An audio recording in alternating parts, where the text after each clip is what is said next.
This is the Mike Schmidt Podcasting Network.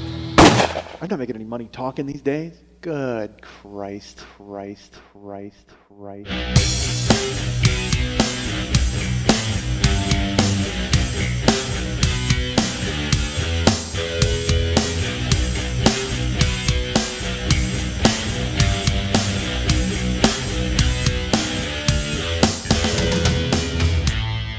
I'm a dick, folks. I'm not going to lie to you. Still am. I guess I am a decent guy because I'm a fucking jerk. And I'm not a jerk. Apparently I'm a dick. I'm not an awful guy, but I've done so much ridiculous stuff. I'm an awful guy. Hey, what's happening, Mike Schmidt, 40-year-old boy podcast, folks? You know what I don't understand? And that's really an open-ended question. Hold on, there could be any answer to that. Quantum physics, certainly. That's going to be in that in the realm of things I don't understand. But the thing I was thinking of more specifically was tranny hookers. Now, and actually, that would be actually a great name for the show, Quantum Physics and Tranny Hookers, except it's too early. I like to bury the name of the show later. I like it to be hidden, and then it evolves. Bring, there it is. I don't know if there's a bell noise. Maybe I'll put in a bell noise next time the name of the show is there. I'll have Lily do that. That's Lily Von Stupp, our friend who's laughing into her sleeve. Apparently, she's decided that her laughter is a detriment to the show. Oh, now she kicks her head back and laughs. And that's good. That's what she's paid for, folks. She's, it's so funny. Her laugh is so distinctive and so crazy that she couldn't make a living being a laugh person. Like, those laugh track people? Like when you hear old 70s shows and then they, ooh, or ah, and then they all laugh. Lily couldn't do it.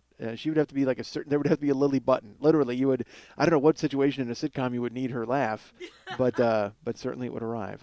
So getting back to tranny hookers. Now, here's the thing. I bring them up because when I drive here to Lily's house, I have to pass through the streets of Hollywood. And occasionally I will wind up on a Santa Monica Boulevard late at night with money in my hand. No, that's incorrect. But I just, coming here now, I just saw tranny hookers, which is weird because, again, I came here like 4 o'clock in the afternoon. They're out far too early for my taste. I mean, and especially if you're the tranny hooker, wouldn't you think that the cover of Night is your friend? Wouldn't you think that? Wouldn't you think the less light the better to draw attention to your gigantic basketball palming hands and huge Adam's apples? Wouldn't you want those to be marginalized at some point? I would think so, if I were a dude with a cock and a dress. But apparently these guys didn't care. They were out late. Maybe they need money that bad. It is, it's just, well, the first of the month has passed. It's not like they get any rent to pay. I don't know what the hell they're looking for.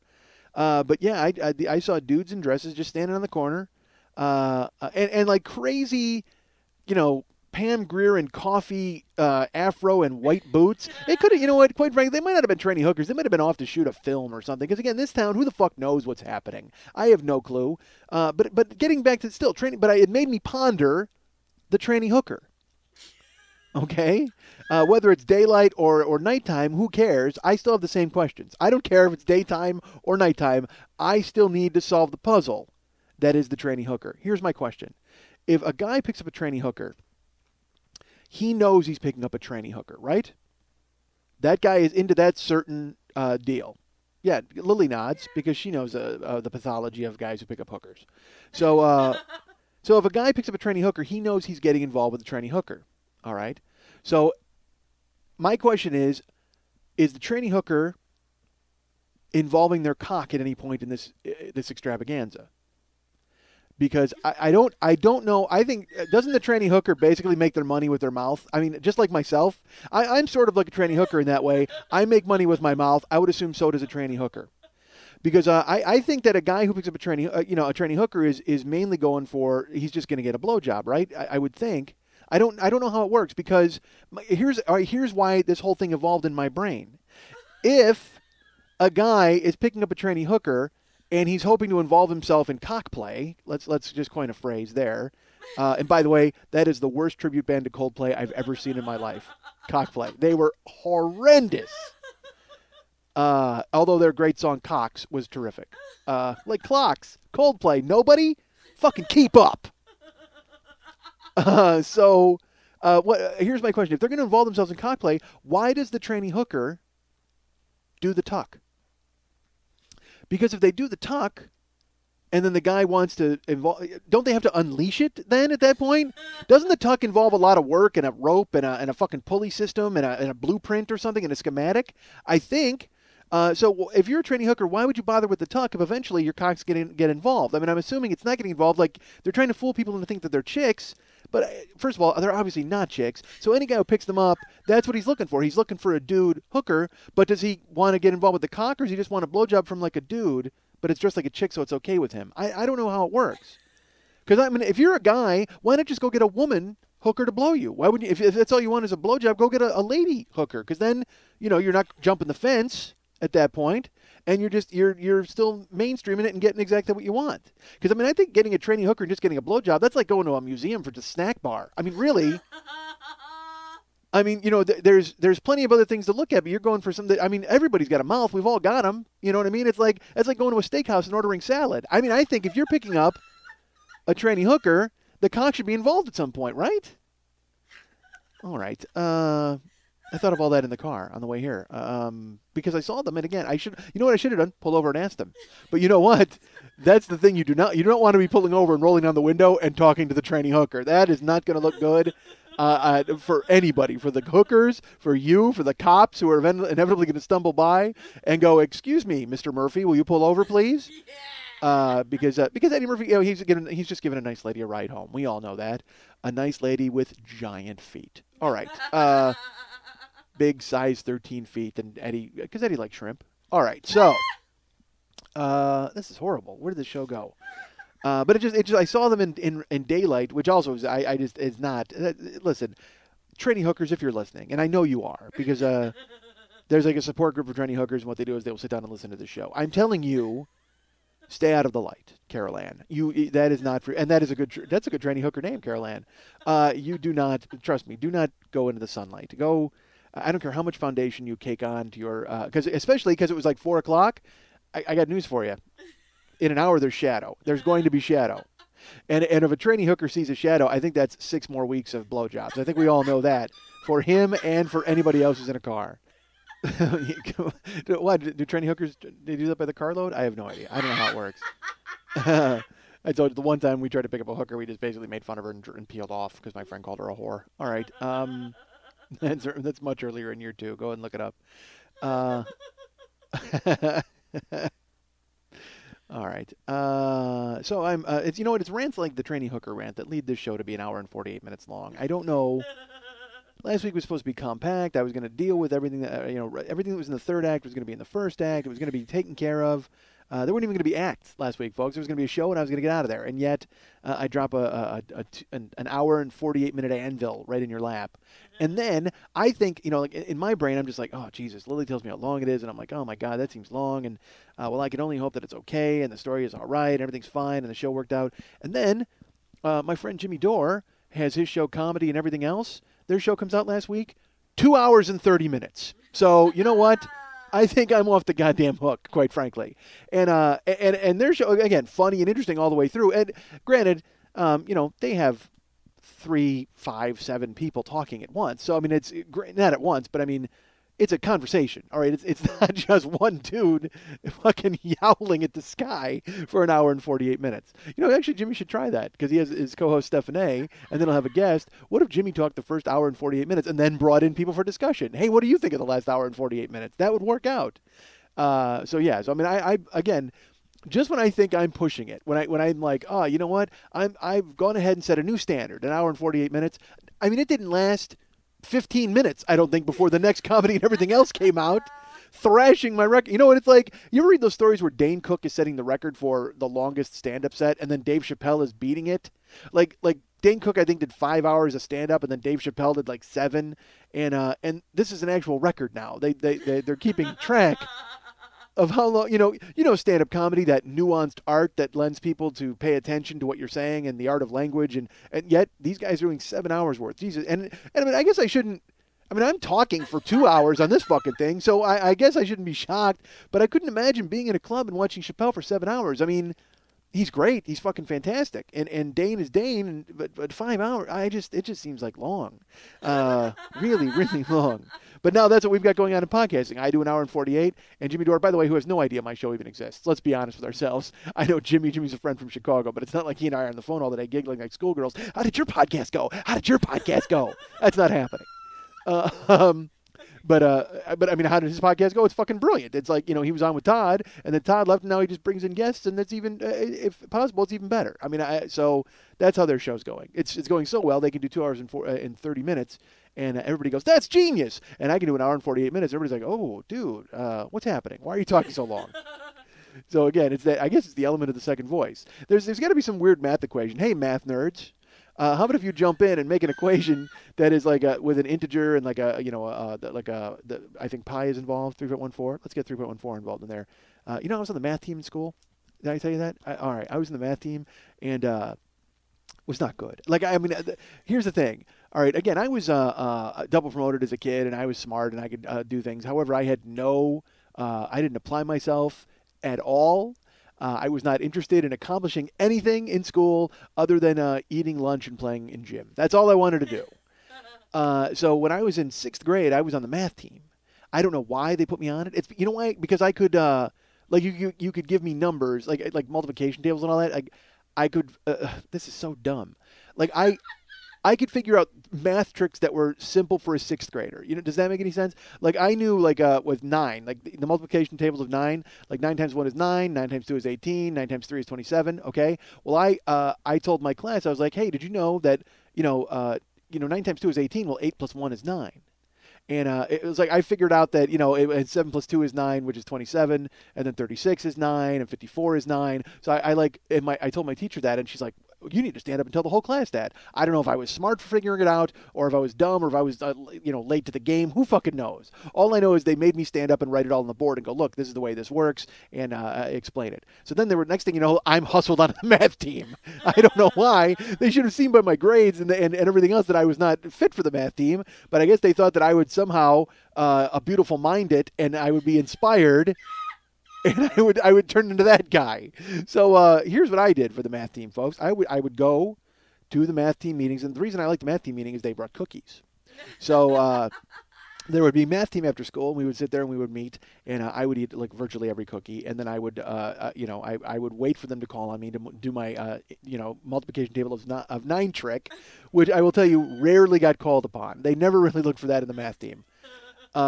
But I faked my way through some math team stuff, and they were trying to figure out where to put me. So they put me on the fractions team. I don't know why, but I was on the fractions team. We went to our first math team competition, and here's what I brought to the table, folks, to the math team competition. I had gone to Zare. Now, if you don't know what Zare was, Zare is essentially Kmart's indigent brother. It is just like it's the homeless version of department stores. Zare. I think Zare actually sold filth. I'm not sure. They although if they didn't sell it, they certainly did a fantastic job of displaying it because it was everywhere in goddamn Zare. You would walk in and be like, "Hey, a special on filth and socks." No. The special is just on socks. Filth is a bonus. Zare is throwing in the filth for free. Go ahead and take it. All the filth you could possibly want, but please don't take all the filth. We need some to coat the inside of the store. Zare was not a nice place. But Zare was it was like a knockoff. It's like A&P was a knockoff to Jewel or Dominic's in Chicago, or Aldi. Aldi was to Jewel as Zare was to Kmart. I mean, literally, Kmart was creme de la creme compared to Zare, which is why they started it with a Z. Literally, Z was Z. Kmart, Z for Zare, Z for zero. Awful. So I went to Zare, and they had a vending machine, and it was a vending machine where you could buy novelty items. You could buy trick handcuffs. You could buy, a deck of cards with a floating ace, whatever the fuck. And by the way, I need to stop saying whatever the fuck because last week I listened to the show as I was telling the story at the end about Audio Karen. I said devastated, I think 15 times, and I was triumphed only by me saying whatever the fuck 111 times. It was shocking. I think that's what made the story that much longer is that I said devastated 15 and whatever the fuck.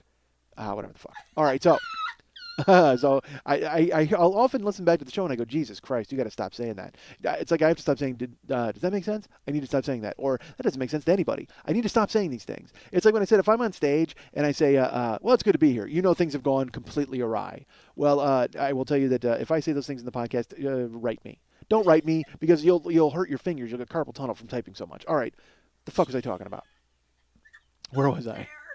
Zare. Okay, so I'm at Zare, and they had this vending machine, and not only they had the vending machine, it was that was the best part of Zare, at least for when you're a kid, because the rest of it is death. All right, the back of the store where they keep everything is just fucking awful. It's just I literally like I'm not kidding you when I say the homeless version of Kmart, because I think you know how they Target they have the red vests and Kmart they have the blue vests. I think their uniform was like stocking caps and fingerless gloves. That's what they had at Zare. To indicate to you just how what their status was in the department store hierarchy. But they had in the front was a wonderland for children at Zare, because every welfare mother would come in and tell their kids, all right, you wait in the front, I'm going to go buy you shit socks. So then you would have to go in the front while your mom went and bought you horrible clothing or shoes with the picture of wizards on them. And but then you would get the shoes with the wizards on them and you look closely and you'd be like, oh, wait a minute, that's not a wizard, that's a homeless guy in a trench coat. That's not good. Who sells shoes with a homeless guy in a trench coat on them? Fucking Zare. So you didn't care. That's one of the reasons why you would wear horrible clothing in 5th and 6th grade, because Zare would distract you. In Chicago, your mom would go buy all these horrible clothes while you were in the front, riding the giddy up. That would be fucking awesome. I mean, you're just killing time up there. That's all you're doing while your mom's ruining your childhood. And then they had like the loneliest snack bar. Oh, Jesus Christ. I mean, just like, hot dogs that had been on the roller so long, because they didn't have like the newfound, exercise machine for hot dogs when you go into 7-Eleven and you see that thing where it looks like that, the hot dogs are getting a nice workout where they get a nice tan. No, they had essentially like an incinerating heat lamp, and the hot dogs were on skewers. So they just looked like they were in pain, and then they were getting burned. It just looked like they were selling you, hey, look at these artifacts from the Holocaust that we're passing off as hot dogs. I mean, it was just that crumbled and burned, and it just looked so terrible. I imagine it looks like what every hot dog in Nagasaki looked like in 1941. 1941? 45. All right, so that's right, Nagasaki hot dogs. I said it. I got lost with 41 because that's when they did us, but then we did them in 45. All right, that's for all you World War II buffs. By the way, that I mentioned, I was on the history team in 6th grade as well. No, so they would have, and they would serve you popcorn. This is one of the things, you would get popcorn. My 4 brothers and I would get popcorn because they would serve it they didn't just have, because they had the little circus bag that had like festive stripes and all that, but who the fuck wants that small bag of popcorn? Nobody. We'd get the large, which would be, I'm not kidding, it was essentially a clown condom filled with popcorn, because it was a 4-foot long plastic bag that they would just jam with popcorn that they'd made at 9 a.m. You're there at 7 p.m., but it's the same popcorn they'd made at 9 a.m. So essentially it was like eating pillow stuffing the entire time. You didn't fucking care because there was a lot of it. So me and my 4 brothers would just go fucking bananas and eat that popcorn and ride the giddy up. And they had several vending machines. My favorite machine, I will tell you, it was just called Guess What. I'm not kidding. It just said Guess What. And you would put money in and you would get a plastic egg, and whatever was in it, that's what you got. Didn't matter. Could be a book of tattoos. Could be a spider ring. Could be, unfortunately, it never was what I always wanted it to be. Even though it's antithetical to putting in the money, I always wanted it to be nothing. I always would root. I root for chaos. I wanted to put in $1 or whatever it was, or 50 cents, and get a plastic egg and open it up. Nothing. Just like, what if it just said "fuck you" on the inside of the egg? That'd be hysterical. Guess what? Fuck you. That's what I bought. I bought a 50-cent "fuck you" from the guys at Fuck You Inc. That would be awesome. But unfortunately, in Guess What, it never was. That was never the case. So they had. Oh, and they also had the photo booth, which was always fun. Because my favorite part was when someone would leave their photos. Do you ever have that? That is the craziest thing in the world. You ever see a photo booth and then have you ever stumbled upon the photo booth and someone has left? Like what it is okay, when you go into the photo booth, you pay to get your picture taken, and then it takes like 2 minutes for your photos to develop. Because again, it's not magic. I mean, it's still at the time in the the late 70s, it was still a photo booth where they had to develop the photos. So you had to wait like 2 to 5 minutes, and then ka-ching, it would spit out 4 pictures of you and your friends frolicking inside the photo booth. But inevitably, you would go there, and there would be like a strip of photos of people, and they would leave them there because I guess they would get tired of waiting, or they would think, oh, I guess they didn't know where to look for it. Who cares? But I didn't care because I would love it because then I would collect those pictures. Like I would bring them home. I think I probably had like 20 strips of photos of people that I wish I still had, quite frankly, because I would put them on the web and go, is this you from the late 70s? And I would track them down. And also, what would be the worst is what if I killed people and then they investigated my room and they found like 20 strips of photos? They would think, what the fuck's wrong with this kid? All right. So they would have the photo booth. And then they had Guess What? And then, of course, they had this other vending machine that I talked about that sold novelties. And here's what I got out of the vending machine, folks. I couldn't believe it when I saw it. I loved it. And I was like, I have to have it. And so I asked my mom for 75 cents. And she, of course, just gave it to me because that's what my mom does. She gives me 75 cents. I buy the Smoking Monkey. If you don't know what the Smoking Monkey is, the Smoking Monkey is he's a little flesh-colored plastic monkey. He's about as big as my thumb. Okay, certainly as big as my 6th grade thumb. Maybe not as big as my thumb now. Well, maybe. I don't know. Literally, I'm wasting your time by measuring my thumb. All right, so he's about 1.5 inches, 2 inches tall. And he comes with a pack of monkey cigarettes. And literally, you would put them in his mouth, and I cannot remember if you would light them or if they were like those trick cigarettes that were like powder, but if you squeezed the monkey, the cigarette would like go down and smoke would come out of them. I think you had to light it. I really think you had to light it. So I bought the Smoking Monkey, and I made him the mascot for the math team. That was more important to me than being good at math. I wanted to make sure I had a mascot. So then when we went to the math meet, the mathletes meet, or whatever it was in 6th grade math team, I took the Smoking Monkey with us. And I made sure the whole team knew we had the Smoking Monkey on our side, so there was no way we could lose. And I brought him into the meet itself. I put a little cigarette in his mouth, and I set him up on my desk as I got ready to take the test.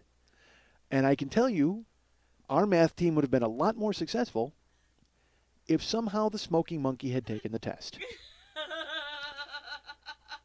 Because I basically blew off the entire test. Like I didn't, because I think I've told you, like in algebra, I hated algebra because I knew the answer was 7. I didn't want to have to show you 7 steps to show you how I got to 7. I could just tell you that it was 7, not realizing that there was a reason why you had to do all the algebraic equations. The reason being, of course, that they wanted to waste your time. But I went for this test. I set up the Smoking Monkey on my desk. He was there, and I spent the entire time virtually playing with the Smoking Monkey. Like I don't even think. I blew through and answered some questions. Like here's what I did. I went through and answered the questions that I knew the answers to, and then didn't bother to work on any of the other questions. It's just an ass. Like I basically tanked it. Because I knew I was going to do that. It wasn't like I sat down and was like, oh geez, I don't know the answers to these. I probably could have worked through and figured them out if I wanted to, but for some reason, which I'm sure is no secret to you folks, I had no work ethic and decided not to apply myself, and I didn't fucking do the test. I answered like the 5 or 6 questions that came to me immediately, and then I went through and I wrote down the answers to the others, but I didn't show my work at all, and then I tooled around with the Smoking Monkey for the last 45 minutes of the test. And sunk our team like a goddamn anchor to the bottom of the mathlete ocean. I was terrible. Needless to say, that was the last math competition I was involved in. By mutual decision, I will tell you. I wasn't just removed. I went to them and I said, I don't know if I want to do this anymore. They're like, great, fantastic. Because I think an Asian kid just moved to the neighborhood and we were about to talk to you about him anyway. So, yeah, I was booted. But weirdly, they kept the Smoking Monkey, kept him on the team. And I think he led them to victory over the next 4 meets. But, yeah, that was my contribution to the math team. How did that even come up? I don't know. You wanted people to do pie. Pie. But what was there? There was a math equation. I was telling people to figure. To do a solos versus duels. The podcast. Oh yeah, like figuring out some sort of integer type. What the hell, folks? Who cares? Does it matter at this point? Go back and listen to what it was and figure out what the hell I was talking about, and then we'll all be happy, right? Won't that happen? You're listening to The 40-Year-Old Boy and later Boiled Eggs and Beer on the Mike Schmidt Podcasting Network. Hey, remember that thing with my accountant? What thing? Last year I had a thing where we moved some numbers around. I got some extra cash back. Mm-hmm. And he told me it was fine. He told me nothing would ever come of it and there wasn't going to be a problem. Dude, today in the mail I got a purple envelope. Why? Yeah, purple envelope. I open it up. There's a note in there, and it just says, the IRS is aware of your tax shenanigans. What? Stamped at the bottom is a symbol. Okay. Dude, Prince reported me to the IRS for tax violations. Prince never meant to cause you any sorrow. Yes, he did. Prince is a dick. Yeah, yeah. I was on a plane twice last week. Yeah, twice makes sense, right? Because I had to fly somewhere and then fly back. No, I was on a plane once.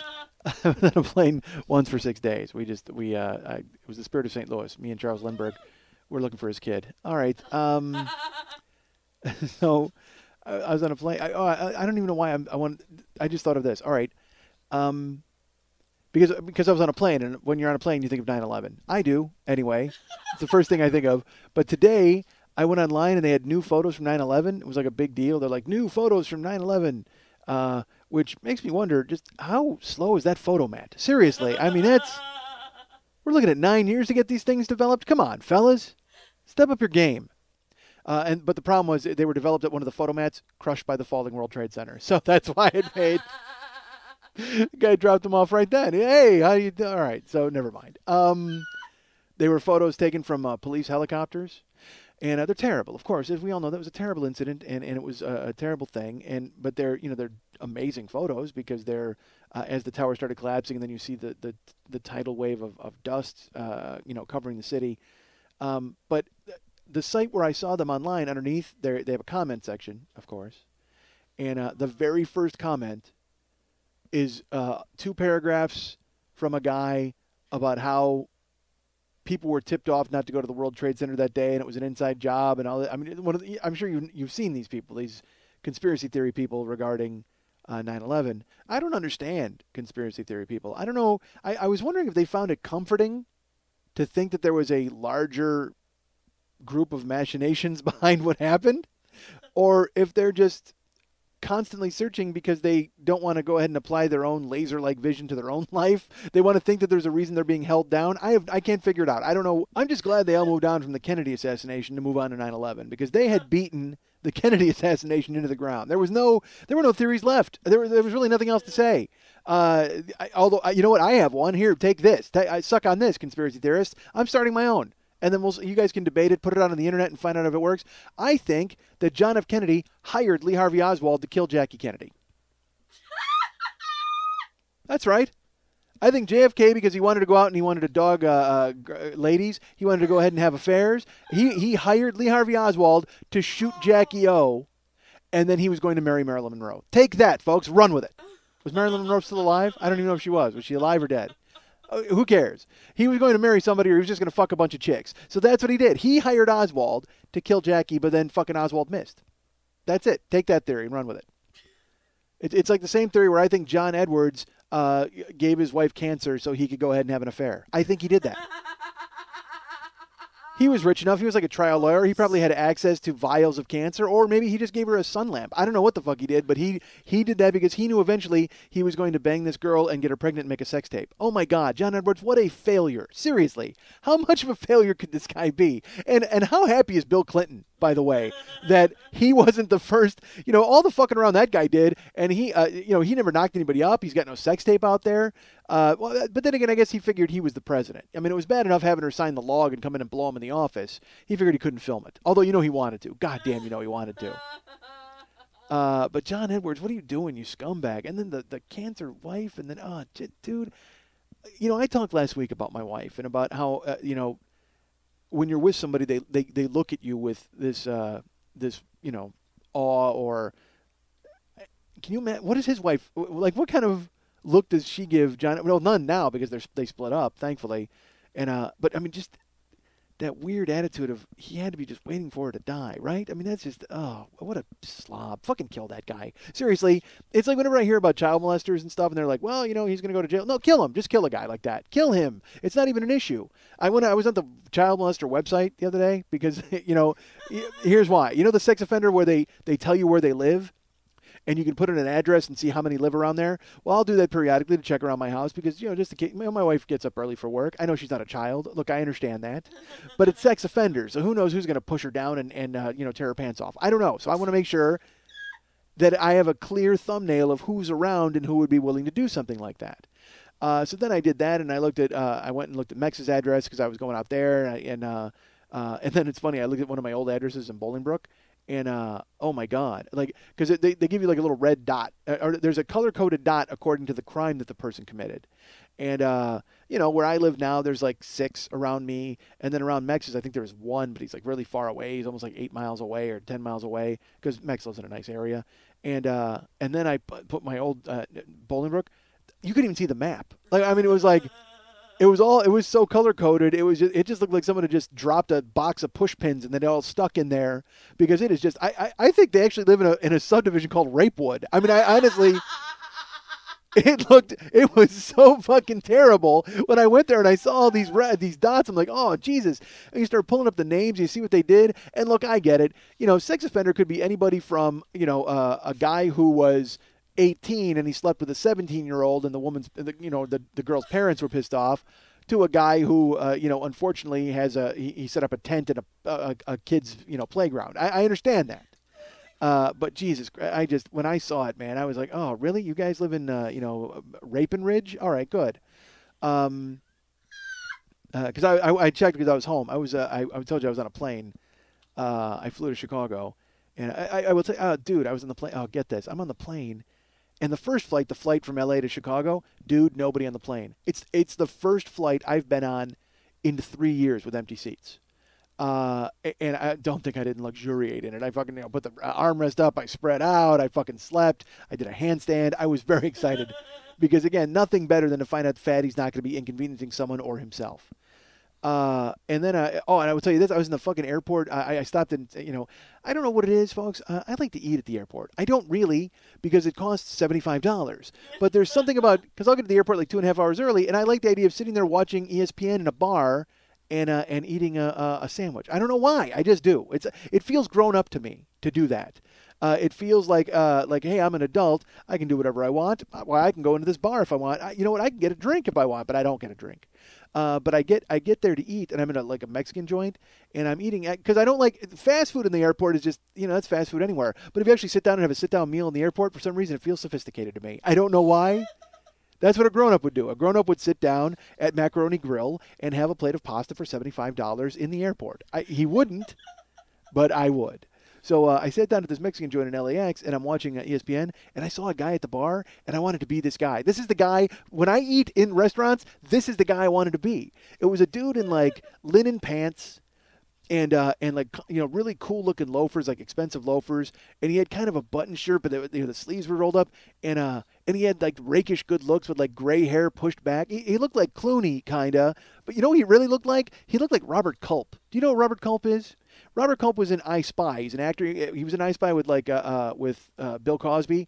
Go look him up. This is what this guy looked like. He looked like because he was about 6'3", and he was tanned and weathered, and I know he owns a boat. God, I wanted to be this guy. And he sat down at the bar and he ordered a Bloody Mary. That's what a guy does. He orders a Bloody Mary at the goddamn airport. I don't even drink anymore from now on. I'm going to order a Bloody Mary at the airport just so I can be like fake Robert Culp. And he ordered a breakfast. Okay, and this is what it was. He was sitting there and he was watching ESPN. And he started to talk sports with the bartender, like what a guy would do. That's what guys do. Not me. I'm a misfit. I sit at a table and I don't talk to anybody and I avoid eye contact because I don't want to talk to anyone ever. But he was genuinely interested in the Super Bowl. He wanted to talk to the bartender about it. And he was drinking his Bloody Mary and he ordered a breakfast. And then he looked at his watch and he goes, you know what? I'm gonna take off. And the guy goes, well, hold on. Your breakfast is almost ready. He goes, you know what? Give it to someone else who needs it. You eat it. What a great thing to do. And what a dick move. It was such a dick thing to do, but I fucking loved it because he meant it. He genuinely meant you enjoy that breakfast. He wasn't like a jagoff about it. He wasn't like Dan Aykroyd in Trading Places when, fucking Coleman made him the crepes dessert, or whatever, what was it, crepes flambe? What did he make? He made him crepes and he rolled it all up in like Cherry's Jubilee. And then he goes, Coleman, we'll take our drinks in the study. He goes, what about dessert, sir? And he goes, you eat it. Because he's a jagoff. And then Coleman goes, thank you, sir. And then he scrapes it into the fucking trash. But this guy genuinely meant, hey, look, you know what? I don't have any time because I got to go. My hair's not getting any grayer. I got a plane to catch.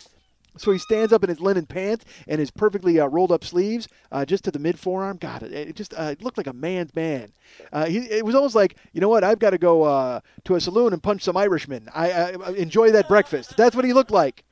And I wanted to be him, his linen pants, and so fake Robert Culp. And so then the bartender.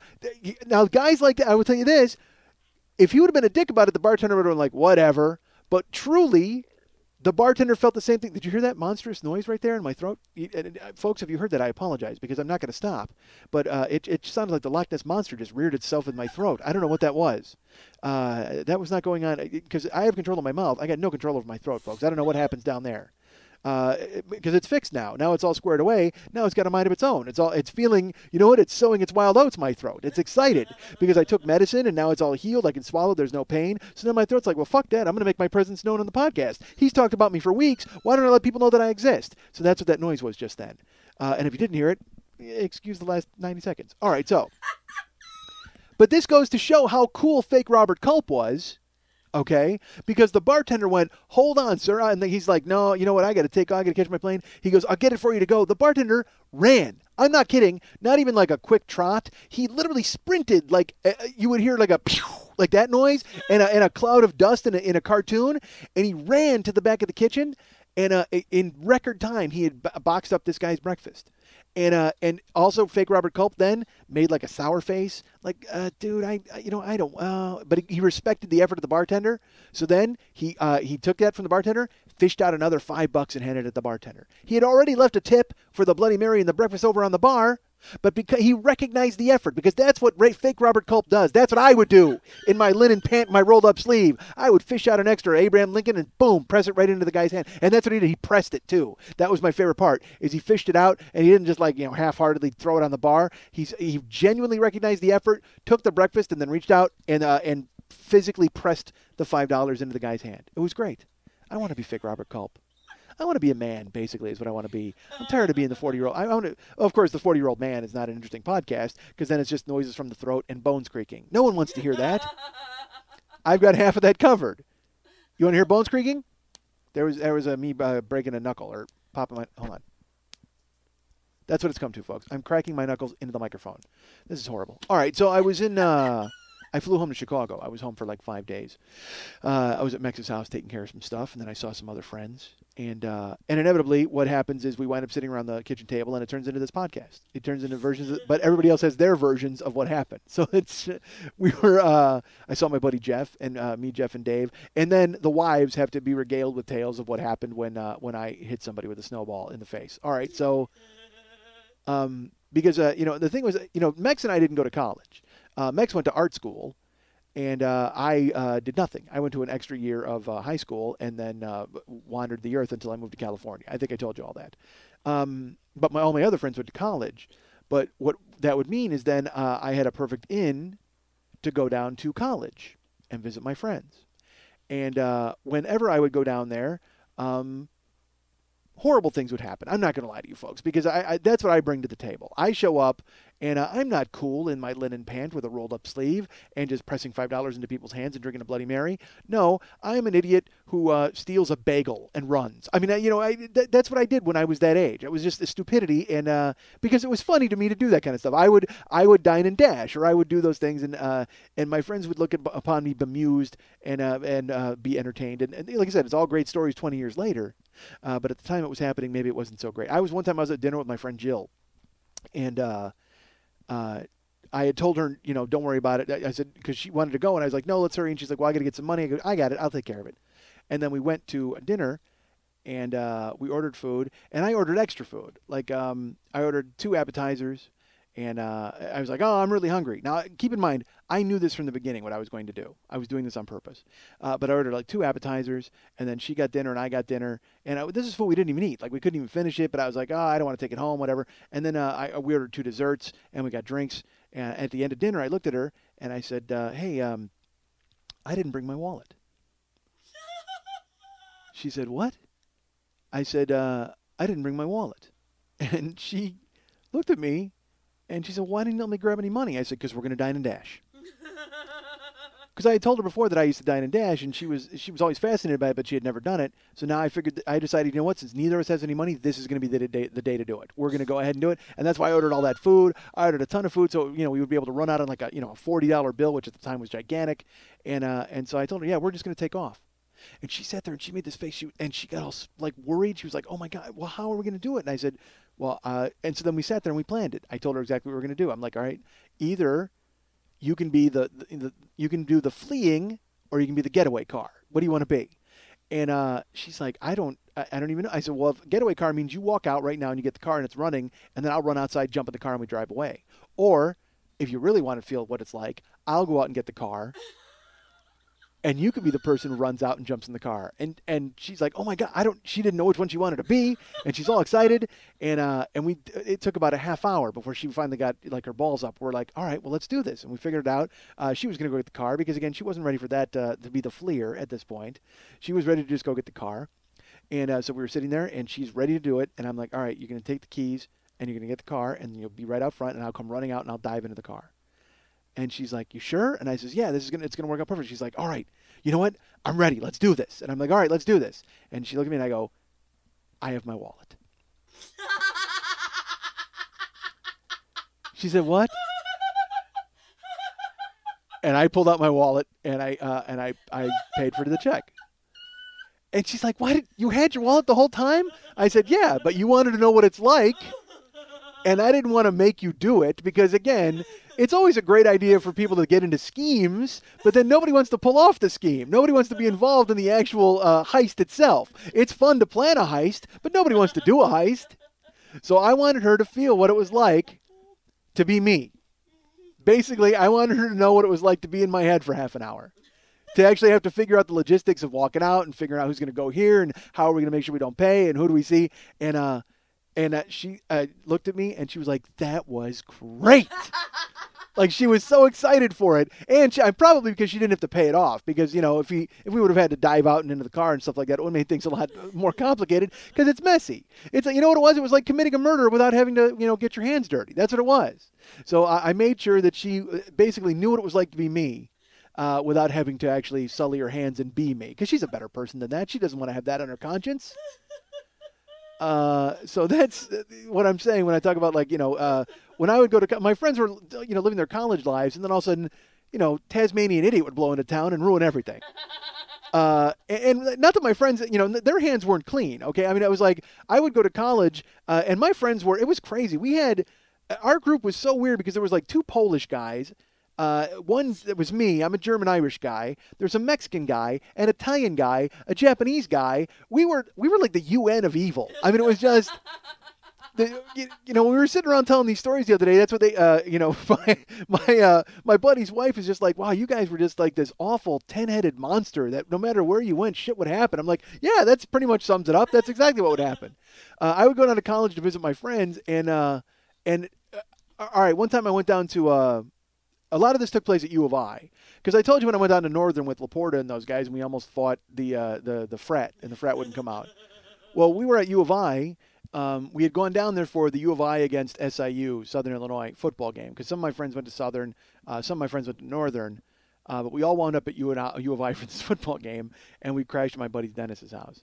And so that apartment is just literally vibrating with anger. I mean, you're waiting for anything bad to happen. Not from them, from me. I'm just there to fucking cause chaos. I don't even folks, I'm not a good person. So we go down and my buddy Jimmy was there as well. And Jimmy, I don't know, Jimmy's Irish, right? He's got to be. When I think of his last name, he must be. I don't know what nationality Jimmy is. What nationality is the Heat Miser? Was he, because that's what Jimmy, he was, Jimmy's the guy who in year one I played basketball with in the battle for the worst basketball player in the history of basketball. And I lost, unfortunately. So Jimmy, that's what Jimmy is. So Jimmy at the time was dating this girl, Lori, who we went to high school with. And Jimmy and I, for some reason, were always at odds. Like that there's that guy that you kind of always are sandpaper against. I mean, Jimmy and I were good friends, but inevitably he would get tired of my antics, and then he would fucking, get grouchy, and he'd want to fucking punch me in the fucking head. And I don't blame him, quite frankly. But we never ever had fought. It had never come to that. It was just we'd always, there was weird tension between us. And I to this day I don't know why, because we're friends now. And as a matter of fact, he named his first son after me. That's a lie. You know what? All of my friends named all of their firstborns after me because, again, I'm a good person. So we're down there at U of I. I might be mixing stories up here, man, because I don't know if it was the same weekend as the SIU one. But the thing was, when you go down to college and, everybody's on their own. So, but you're 20, so you're not really on your own. You're 18, but you're pretending you're adults, but you're not.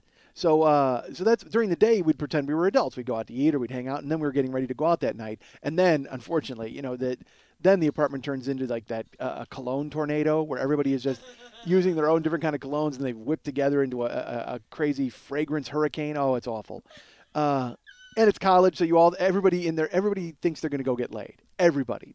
Even me, fat virginal me, because I didn't lose my virginity till I was 20. 20? 87? Yeah, 20. So I'm still a virgin at this point, but I think I'm going to get laid at college because that's what happens, right? Everybody gets laid at college. So we go out. I actually have a tie on, by the way. This is how all dressed up I am. I'm wearing like a sweater and a tie, which of course that gets you laid immediately. Sweater and tie. I don't know. I don't know if I was going out to get laid or try to get a job coaching the university's basketball team. I don't know what I was doing, but I was wearing a sweater and a tie. So we wound up going to a few parties. Dennis had scoped out some parties. And the thing is, when you go down to college, there's parties to go to, but then you'll just walk. Like you kind of walk around, and there's a party there, and you'll just stagger up, and you'll walk into it and try to get in. Because they're usually charging $5 to get in and drink from the keg or whatever. So we're doing that. So we wind up going to like 5 shitty parties. I mean, it's really bad. And we're out walking the street. And Jimmy's got a load on, he's got a heat on, and from drinking, because again, what you do is you pay the $5, you walk in, you drink as much beer as you possibly can in a short window of time, and if you don't get laid, you leave immediately, because that's, again, we're all trying to get laid, or we're looking to fight. And by looking to fight, I mean I'm looking to fight. Nobody else is, because everybody else is content and happy to be who they are. I'm the one who's looking to punch somebody because I have sexual frustration by not getting laid. Have I mentioned that yet? All right, so. We're walking around. We're walking from party to party, and I'm fat, and I'm unlaid, and so I'm frustrated, and so I'm bitching. I'm doing some bitching, which I know that surprises you. Even at 18, I was bitching about something, and so I'm bitching about the quality of the parties and whatever we're doing, and why are we gonna walk so much? And let's find one place and stay there. And I'm half a chick at this point. And Jimmy O is like, dude, shut the fuck up. All right, we're down here to have a good time. Let me try to do Jimmy's voice. Dude, shut the fuck up. Jimmy sounds a lot like the Glory Hole guy, by the way. Unfortunately, when I remember hey, suck my dick, that guy, well, that's kind of my imitation of both Jimmy O and the Glory Hole guy. But the Glory Hole guy really sounded like that. Jimmy O, that's just because I can't do his voice. So Jimmy he's giving me a bunch of shit, and he's like, dude, why don't you just shut up? And I'm like, fuck you, Jim. You know what? We're walking all over, blah blah blah. And Dennis is like, well, what the fuck do you want to do, man? What are you planning? I go, nothing. You said we were going to good places and good parties. You said it all scoped out. Like, and the thing is, what am I blaming Dennis for? Dennis doesn't run the campus of fucking U of I. It's not like he can call ahead and go, hey, have great parties and make sure Schmidt gets laid. But sure enough, so Jimmy O, we're all walking and talking and bitching. It's like a David E. Kelly movie, but it's terrible. And we're walking, movie, TV series, who cares? But we're doing the walk and talk. And Jimmy O is like, he goes, oh, dude. He goes, what, you're pissed off? What, are you pissed off because you didn't get fucking laid this weekend, Mike? And I said, no, Lori wasn't down this weekend. Now, and I don't, just out of the corner of my eye, I just see movement. I don't even know what's happening. And then I get punched right in the fucking head. He just fucking hits me, and then we fall down. And dude, I'm in a sweater and tie. I can't fight in a goddamn sweater and tie. I look good. And so Jeff tries to break it up, and Dennis is involved, and we're all rolling around on the ground like, fuck you, Schmitty, and big punches being thrown. Nobody's landing anything. It's just, at that point, it becomes a schoolyard fight, because we're still friends, even though I just said something really shitty and got punched in the head for it, and deserved it. Quite frankly, I deserved to get fucking punched over that, but it was just, I was pissed and bitching, and he was tired of it, so I get punched, and we rolled around on the ground. So then they pick us up, and we all get dusted off, and it's like, all right, sorry, whatever. Let's go find something to do. So, which is fine. We're going to go find another party. Except at this point now, I'm completely raged up. Like now, because I didn't get to really fight Jim. He hit me. We rolled around, and then it got broken up. But now I'm ready for fucking action. I'm ready for anything at all. So we're walking to another party, and it's this group of us, and 2 people are on the street. I don't even know. They were just innocent bystanders. They didn't do anything. They don't need to do anything at all. But for some reason, they were walking in front of us, and they were walking too slow. How's that for starting a fight, folks? Because somebody's walking too slow. So we're just like, we're walking, and I go, hey. And they kind of turn around, and I go, move it. We're fucking walking here. Like, what am I, Razzo Rizzo? But yes, that's what I do. And they go, fuck you. That's all I needed to hear. They say, fuck you. There's like 6 of us, okay? We just run after them. We just fucking take off because I'm going to beat the shit out of them. So it's me and Jimmy and Jeff, and we go running hard at these guys. And as we're running, they take off running, we run. And again, think about me. I'm fat. I don't want to walk from party to party, yet I'm going to run to get into a fight. Stupidest thing in the world. So I fucking take off running. My friends are running. They're chasing these guys. And we start coming up. There's going to be like a 7-Eleven, but it's completely dark on the street. There's bushes and hedges, and we're running, and we're ducking. And they're running. I'm running. They're running. We're running. I'm running. They're running. We're running. I'm running. And I start running. And then as I come around the corner, they turn the corner to go hit the parking lot. Jimmy and Jeff go after them. And I'm kind of taking a wide berth. I'm running. And all of a sudden, I don't know what the fuck happened. I'm running, and then boom! Something hits me in the chest, like, hard. As hard as you could fucking imagine being hit in the chest. So hard that I'm running, and then bong! I freeze. My body stops, but my arms and my hands go forward. And then I get spun around to where I'm looking at the sky, and then slammed, fucking body slammed to the ground. And I'm just laying there like, I can't even breathe. I got all the wind knocked out of me. There's dust because I got knocked into like a big pile of dry dirt. And I'm looking up at the sky, and I hear, whoa! Like, I hear people like, what the hell? And it turns out Jimmy and Jeff come back, and they go to pick me up. And I'm super sore. I don't know what the fuck it is. I stand up. Have you ever seen a telephone pole? And when a telephone pole has those thick cables that come down from the telephone pole all the way down to the ground, like kind of holding it in. It's on an angle. Metal cable. Yeah. Grooved cable. Yeah. I didn't see it. But it saw me coming. And fucking, I'm talking right from shoulder to hip, all the way. And that's why I heard like a sproing, because my arms and hands went out, and it was like, dong, and it whipped me up because all my momentum went up. And then because it was springy, when it shot back, it body slammed me to the ground. Because when I stood up, it was still moving. And I could not even talk. I couldn't breathe. I'm like, And my tie's out. That's the worst part of the whole thing, folks. I lost a button on my shirt. Jesus Christ. So now this is the second time I've gotten my ass kicked this night. I haven't landed a punch. So we call it a fucking night. We just go back to the apartment, and I take off the gorgeous shirt and tie. And I have a thick red imprint, grooved. It's like, you ever see when a guy gets hit with a baseball and he's got the stitches in his arm? I'm from shoulder across my fat gut down to my hip. I've got an imprint of this cord because it's all grooved, and you can just see it. It looks like someone hit me with you ever go to the library and you see those kendo sticks that the newspaper's on when you want to read the newspaper? It looks like someone just whacked me as hard as they could with a kendo stick right across my chest, which I'm familiar with because of pro wrestling. It's a pro wrestling injury, a kendo stick injury. Please look it up. But it does. It looks like someone took a wicker cane or a rattan cane and just fucking whacked me in the chest. So and it bruised up nicely. Oh, it looked good over the next few days. Jesus, just blue and yellow and red completely across my chest. And so I got my ass kicked twice down there at U of I and didn't get laid. Disappointing, quite frankly. But that's what I brought to the table when I'd head down to college. One time we went down there, and it's a huge group of us, okay? And it's my buddy Ak is there, and there's drinking and walking and drinking and partying, and then there's more drinking. And our buddy Ak is a guy you don't want to fuck with. Did I ever tell the story about one time on New Year's Eve Ak was going to kill me? Did I ever tell that story? All right, I'll tell you this story real quick, because I did. Ak's a Japanese guy, good friend of ours, and ours, the universal ours, the world. He's a good friend of the world's idiot. So one time we were at my buddy Chris's house for New Year's Eve. And we were watching all the celebrations. They did like celebrations from around the world on the TV. And, there'd been some drinking going on at this party. Again, whenever I say there's drinking, I don't drink. I'm just a fucking jagoff in real life. And then everybody else, you know what the thing is? Everybody can tolerate me, but then when they start drinking, they realize this guy's a jagoff and they want to knock me on my ass. So that's what happened was at this party, they showed like celebrations from around the world. They showed guys in Norway jumping into cold water, and they showed people in France, twirling their mustaches and eating baguettes, whatever the fuck they're doing. And then they showed Japan, and they showed a bunch of guys in like sumo gear with torches running through the street. Like they had a group. It was a group celebration. I don't know if they were going to go light something. And I said, oh, yeah, of course. Nothing says Happy New Year like 15 Japs running around with torches. Thinking that was a harmless thing to say. And Ak, who's on the couch with his now wife, then girlfriend, I believe at the time. Maybe she was his wife then. I don't remember. Because this is an older me. This isn't like high school me. This is older me. And I'm still saying stupid shit.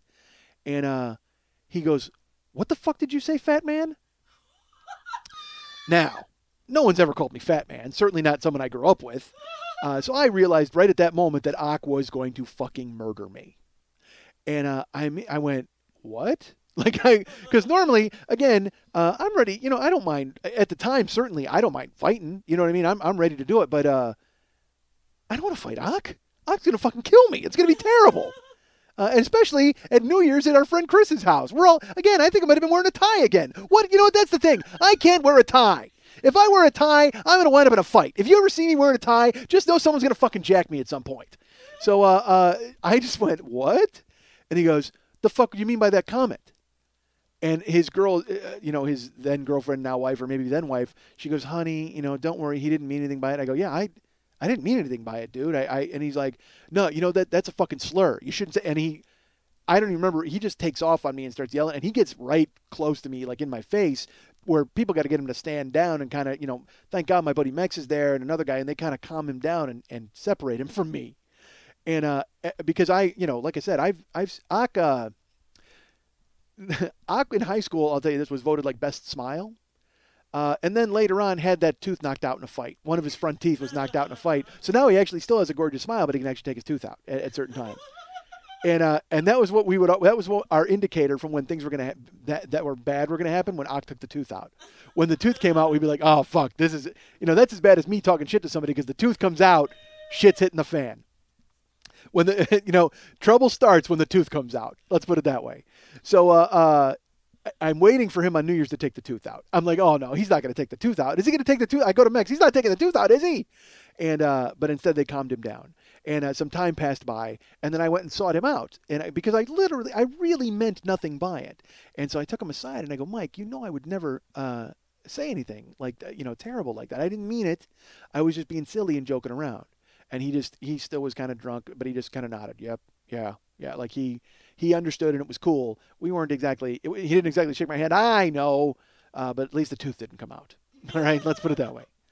So one time he comes down to U of I with us, and we're drinking, and by we, again, they, and because they need me to, I'm the one who gets to talk shit sober, and then we all get to fight. So we're walking around, and I don't know what happened, but we came upon a Trans Am outside of a party. And you know how Trans Ams on the back window, they have those, the black grating, that, I don't know if it's a shade. I don't know what it was. Did it look cool? Who knows? All I know is Mike didn't care for it.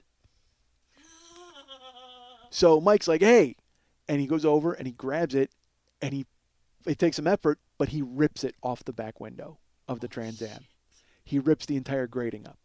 And we're howling. We're thinking we're laughing our asses off because he just fucking rips this whole thing off the fucking car. And then we keep walking, and he's carrying it. He's got it with him. So we're just hitting shit, like walking around smash. We're not, you know what? Maybe we're all bad people. I'm not going to take the rap for this one. But then we go to a party, and our MO used to be, we had my buddy Jeff. Jeff is really cool and funny and charming. We would send Jeff to the door, and people would be like, oh, this guy seems like a good guy. And then they go to let him in, and he'd be like, it was like the old, those old movies where they'd send a woman out to hitchhike, and she'd stick her leg out, and then the car would stop, and then all of a sudden, like 9 dudes would pile out of the bushes and climb into the car with her. That was our principle with this party, because we would send Jeff to the door, and Jeff would knock on the door, and they'd be like, hey, come on in. And then you would just see, all of a sudden, the UN of hate lurking behind him, And there's Ock in the back, and he's literally, I can't even imagine what the view from this party was, but he knocked, they opened the door, they're talking to Jeff, and he's like, hey, can we come in? And they look back, and there's just us standing there, fat, mean guy in a tie, little short Italian guy yapping, and a Japanese guy who's, bigger than everybody with this fucking Trans Am grate over his head, just like on his head, and he's staring. And they're like, no, I don't think you guys can come in. And they wouldn't let us into the goddamn party. Can you believe it, folks? How do you not let us in? So we wound up just having a big party at Dennis's house. So we go to Dennis's apartment, and there's drinking going on. And again, there's a good chance I'm blending these stories, folks. I got to tell you, because it's all a blur. But I only say that because anybody who really took part in it is going to call me and go, dude, that didn't happen then. And I'm going to go, well, it all happened. It's just I'm making it into one great night, whereas instead it was like 2 horrible weeks or whatever. But we had a party at Dennis's house once, and it was a huge party, and everybody's drinking. And Jeff, I will say this about my buddy Jeff. I talked about him before. Jeff, again, the coolest, most charming, fun guy. He's the guy that all of our wives and girlfriends are like, oh, Jeff is so sweet. But they never saw Jeff want to fight a homeless guy like I did. All right, they never saw that part of Jeff. So me and him and Woj are down. This is definitely the weekend of the U of I SIU football game. So we turned on Dennis. We decided to just be assholes in his house. I don't know why. We just did. And then after the football game, there's like this big party in his house, and there's drinking going on, and me and Woj are breaking shit. I mean, we're just, we're not good. Dennis's roommate stuff. You know what I mean? I think we took a bike and threw it off the balcony. I mean, we're just, not good. Woj is the guy who, when we destroyed the house at a house party, I put my head through a painting. Woj and I were the guys who dragged the couch out onto the porch. All right.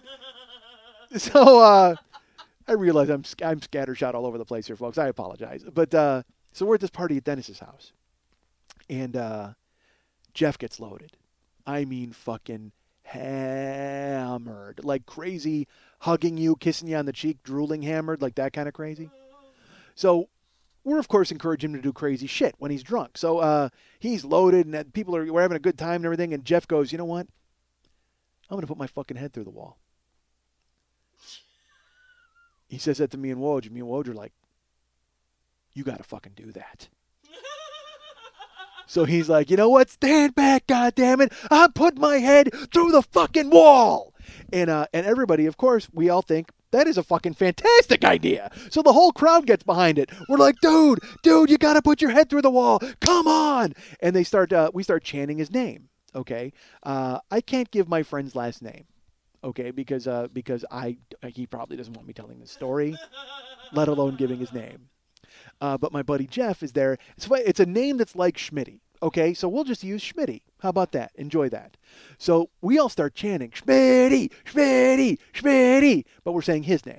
So we're trying to get him to put his head through the wall. So he goes, stand back, fucking stand back, I need room. And he clears everybody out, and there's a wall. There's just a wall there in the living room. And he's going to put his head through it. And Dennis is like, dude, you're not going to put your head through my wall. He's like, fuck you, Dennis. I'm putting my head through the goddamn wall. And everybody's like, shut up, Dennis. Schmitty, come on. You can do it. We're chanting. We're screaming. We're yelling. He lines up. He's got both hands on the wall. He's got his head right in front of the wall. And he's ready to put his head through the wall. And he's like, I'm going to do it on the fucking count of 3. We're like, dude, 1, 2. And he's like, I'm going to count. Shut the fuck up. I'm going to count. We're like, all right. He puts his hands on the wall, and he's got his head there, and he goes, all right, count of 3. I'm putting my head through this fucking wall. 1, 2, 3. And he rears his head back, and all of us go, go! And he goes, fuck it! And he kicks his foot as hard as he can and puts his entire foot right through the goddamn wall.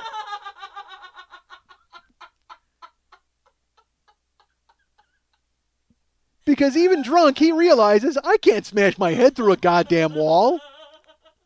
He's not stupid like me, headbutting a pool table and almost passing out.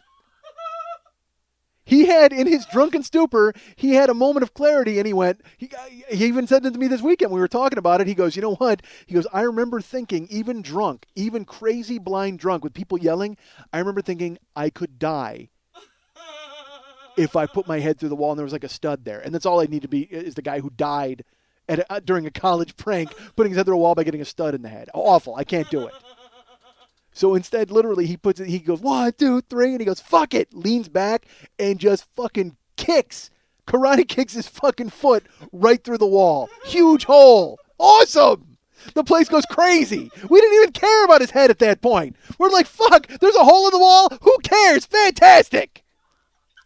So we go nuts. And then there's like this, we're like, someone else do it. We're almost like, then it's bordering on a riot act at that point. Like, literally, it's almost a police action. A junta is about to break out in my buddy's apartment where we're just about to smash all the goddamn walls. And then finally Dennis is like, fuck you, and he calms us all down and we just continue to party. And there's a hole in the wall. And there's a great picture of Jeff has passed out.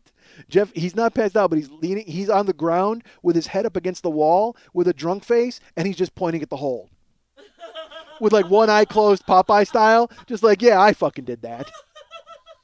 So then everybody passes out. They fall asleep. Jeff, however, still drunk. And I'm up. And Jeff, he wakes up and he's loaded. He tries to find a place to sleep because he's tired of sleeping on the floor.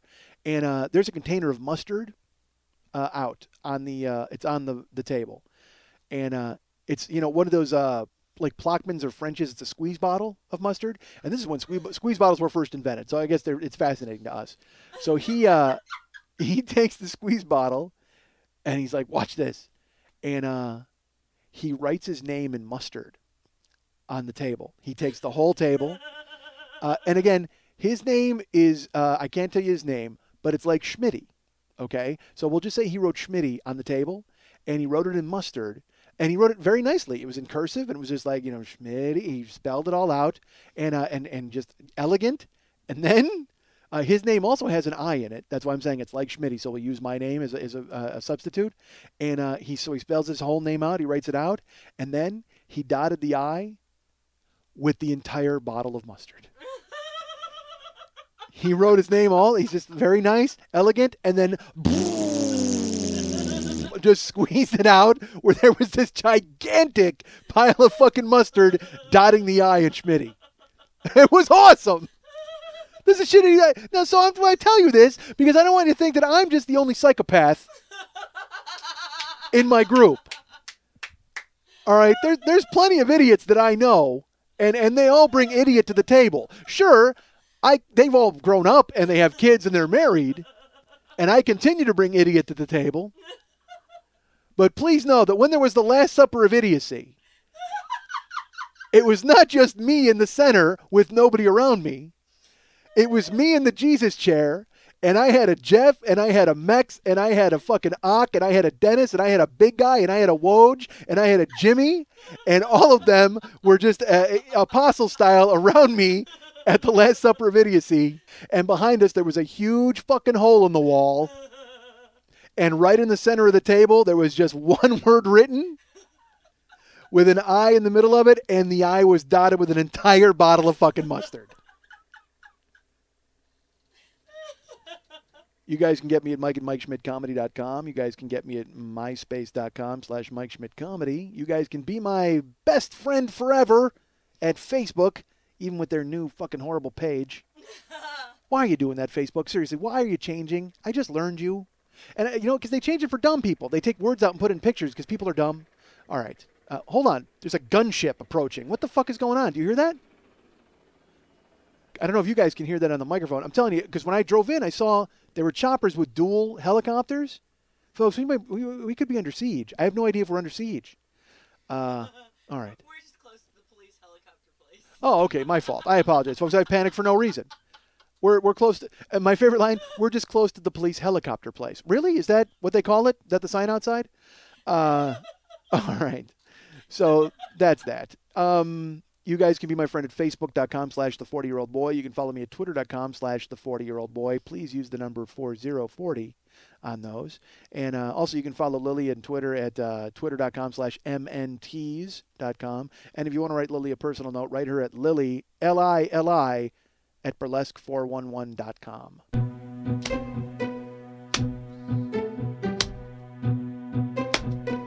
Hey, what's happening? It's me, Mike, host of the 40-Year-Old Boy podcast. I wanted to tell you guys about the Year One download set that's available at MikeSchmidtComedy.com. It's got all the original music. It's got all the original episodes of Year One, 52 solid episodes of comedy. And it's also got all the liner notes that I wrote for the original episodes themselves. So go ahead and order that. Pick it up. You'll enjoy Year One just as much as you're enjoying Year Two right now. What? That noise in the background? Oh, yeah, that's me beating the dead horse as I try to sell you Year One over and over again. So go ahead and pick up the Year One download set from MikeSchmidtComedy.com. Ladies and gentlemen, it's the 40-Year-Old Boy. 52 episodes, $25, one brutally funny podcast. I want to remind you folks that every Monday night is the Monday Night Tease in Hollywood. Who's coming up this week? We have Natasha Minsk from Chicago. Natasha Minsk from Chicago. Natasha Minsk from, or not, oh, you know what, who might be there? Natasha Chicago from Minsk. No, it's Natasha Minsk from Chicago. And I'm hosting. Lily's hosting. Go see her be funny in her boobs and jokes type of ways. And it's our After VD show. After VD. It's the day after Valentine's Day. Valentine's Day. Because I was going to say, I know some of these dancers. Not so sure if it's after VD. No, come on. They don't. They're not those. What the Minsk? All right, so go to the Monday Night Tease, folks, and check it out. It's the After Valentine's Day Extravaganza Explosion. And that is at the 3 clubs on Santa Monica and Vine at 10 o'clock every Monday night. I will tell you, why not? I'll just tell you this ahead of time. March 1st, I will be there emceeing or hosting the show. It is a tribute to Queen. They did that show last year, and I was involved, and now they'll involve me again. So that's nice. Hopefully nobody dances to Save Me by Queen because I will sob. All right, because that's on the 41 Essential Songs. By the way, the iTunes mix, here's the thing. People asked me about where to find the iTunes mix. I don't even know how to do it. It's on iTunes. I know it's there. But what I can tell you is I know and I have the link, but it's at my house. And then I got on a plane right after the show last week. So even when I wrote all of my, my email blast and all the stuff online, I didn't have the link available, so I couldn't put it on Facebook or anything like that. And I didn't get home from Chicago until yesterday. So tonight, when I go ahead and write out my email blast and everything on my Facebook page, and also I will Twitter out the link for the iTunes mix. And you guys can, again, just go look at it and point and laugh. You guys can go. Please do that. Go Nelson Muntz my iMix. And also want to remind you guys, you know what? There's a Mike Schmidt fan page. And you guys can go ahead and join it, or it's on Facebook. It's the West Side 86 Jokers, and I want to thank them for all that they do and all that they've done. They are cool people who are, they're putting together a glossary of the show, I understand, eventually. And again, they're working to do it amidst jobs and school and everything else. So please, I don't expect anything anytime soon, because I don't. It's just enough for me to know that they like the show and are interested enough in it. And supported enough to even think about doing something like that. So go to the Westside 86 Jokers fan page on the Facebook, because I'm 1,000 years old, and join them. And why not be a fan of this show and or a fan of Mike Schmidt, and or you can like one or the other. You can't like both. I can tell you that. Oh, you know what? I was on the plane. I mentioned this on the way home. Unfortunately, I will tell you, when I checked in for my flight, there was like 10 empty seats, and I'm like, oh my God, there's one next to me. What if I got to fly back and forth across the country with nobody next to me? How amazing would that be for me? By the time I got to the plane, thanks to the weather, all these standby people had rushed up. And I will tell you, I don't care so much about inconveniencing the standby flyer when he has to sit next to me, because there was an empty seat until you decided to jam your ass in there and get home an hour earlier. Well, guess what? Enjoy your uncomfortable flight next to Fatty, because that's what it's going to be. But I sit down, and instead of a standby guy, I get a kid, like an 18-year-old kid, and he was like, oh my God, he was 18, but he looked like he was 12. He sits down. And the reason I'll tell you why I know he's 18, because he sits down, and I immediately apologize because he's going to be squished by me, because I try to do that. I try to make it, I'm like, look, I'm sorry. He's like, oh, no, sir, not a problem, sir. Calls me sir twice. Well, that's a problem. He's got a jughead haircut. I'm like, all right, what's happening here? Jughead, that's not nice. He had a high and tight, close crew cut, okay? So he sits down, and I said to him, he says to me, he goes, do you live in Los Angeles? I said, yeah. I said, how about you? And he goes, no, I'm heading to boot camp. So he was leaving Chicago to go to boot camp. And it made me, literally his life is starting. That his life is starting that night. So I said, you're going to boot camp? I go, well, thanks. Because again, that's, I think instinctively that's what you should say to make it seem like he's made the right decision, even whether I think it is or it isn't, who knows. But I mean, he wants to go be a Marine. Good for him. So I said, when does boot camp start? He goes, tonight. I go, what do you mean? He goes, yeah, I fly to L.A. and then I fly to San Diego. And then I get right off the plane and there's boot camp, right? Like he walks right into it. He gets off the plane and there's R. Lee Ermey screaming in his face. I guess that's the way it works. And so it dawns on me. So then they come by with the beverage cart and they're serving food, and I ask him if he's hungry. He's like, no, sir, I'm fine. And I said, you sure? I'd like to buy you a sandwich or something, man. I mean, if you're going to boot camp, what the hell? And he's like, no, it's okay. I'm not hungry. I ate before I got on the plane. And I said, okay. So he's sitting there, and as I'm sleeping, I've got my iPod on, but then I open my eyes, and he pulls out a little pad of paper, and he opens up it's a folded up piece of paper, and it's handwritten. He opens it up, and it says, number 1, stand your guard post and make sure no one tampers with government property. 2, ask questions, detailed questions, of anyone you see on government property when you are holding your post. I mean, it's like this checklist of how to be a Marine handwritten on notebook paper. How sad could it be for this kid? Again, it's not sad. He wants to be that. He's going to go do that. But I felt this weird longing for him where I'm going, oh, man, his life's about to begin, but it could end in 6 months in Fallujah or whatever the fuck. It's crazy. So then I really want to buy him a sandwich. So then I looked at him, and I keep apologizing for squishing him. I'm just like, oh, man, I'm so sorry I'm crowding you. And it's not really that bad because, again, he's fucking pencil thin. And he goes, no, it's not a problem. And I said, and so then, again, stupid me because my mouth, I don't control it. I go, well, it's good training for you. I said, you're going to be in a foxhole somewhere. Why not? You're going to probably be in close quarters, so this is good training for that. Really? Is this good training for that?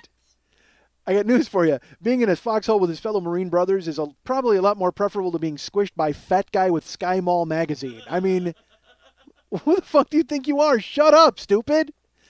So then I can't stop apologizing. So then I asked him when the plane landed, I said to him, I go, hey, are you hungry? And he's like, what do you mean? And I go, well, dude, can I buy you a sandwich or something here in the airport?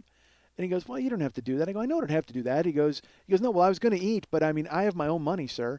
I go, no, you have your own money, but you don't want to be spending your own money. I go, you're going to boot camp. Save your money. And he goes, well, okay, if you want to, sir. So I gave him $20.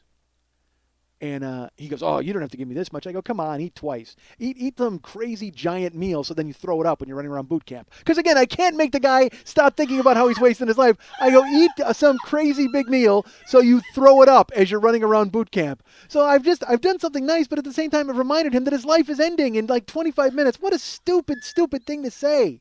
But he was very nice. He took the $20 and he drove off. Or he drove off. Yeah, that's what he did. He got on a Jazzy and he drove off. I'm stupid.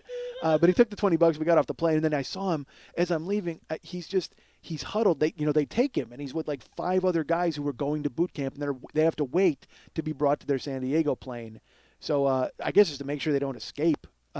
Which, quite frankly, I would want to if I was him after having me tell him that he was going to throw up at goddamn boot camp. How awful is that for him? Boot camp, again, it doesn't look that bad. How terrible. I had to buy that guy a sandwich. I had to buy it because I don't want his last memory of life as a civilian being smothered by my fat ass in a goddamn plane. That's horrible for him. He needs to go and cleanse his palate with some sort of Mexican food in the airport. And then maybe he sees fake Robert Culp out there with his rakish gray hair, and he's like, I'm going to grow up to be that guy as soon as I finish my boot camp training. I'm going to get a linen pants, and I'm going to be fantastic.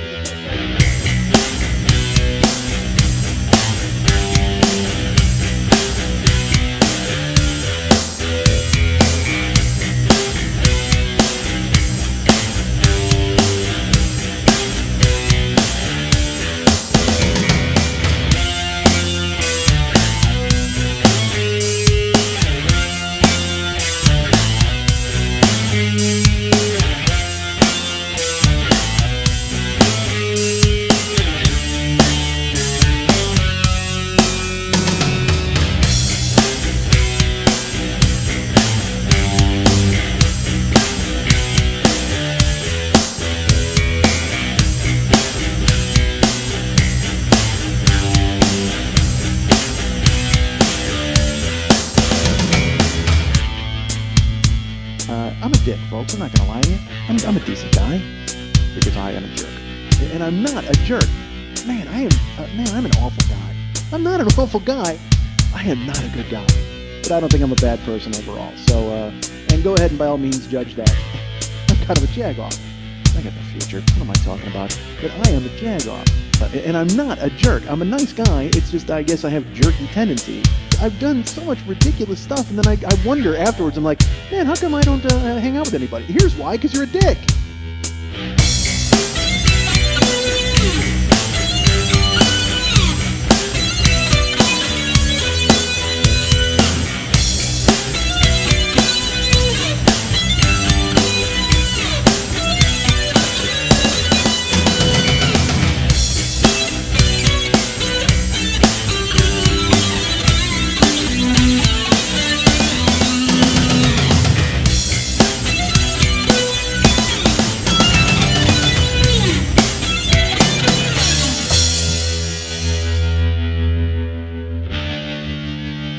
You're finished. You're finished. You're finished. You're finished. You're finished. You're finished. You're finished. You're finished.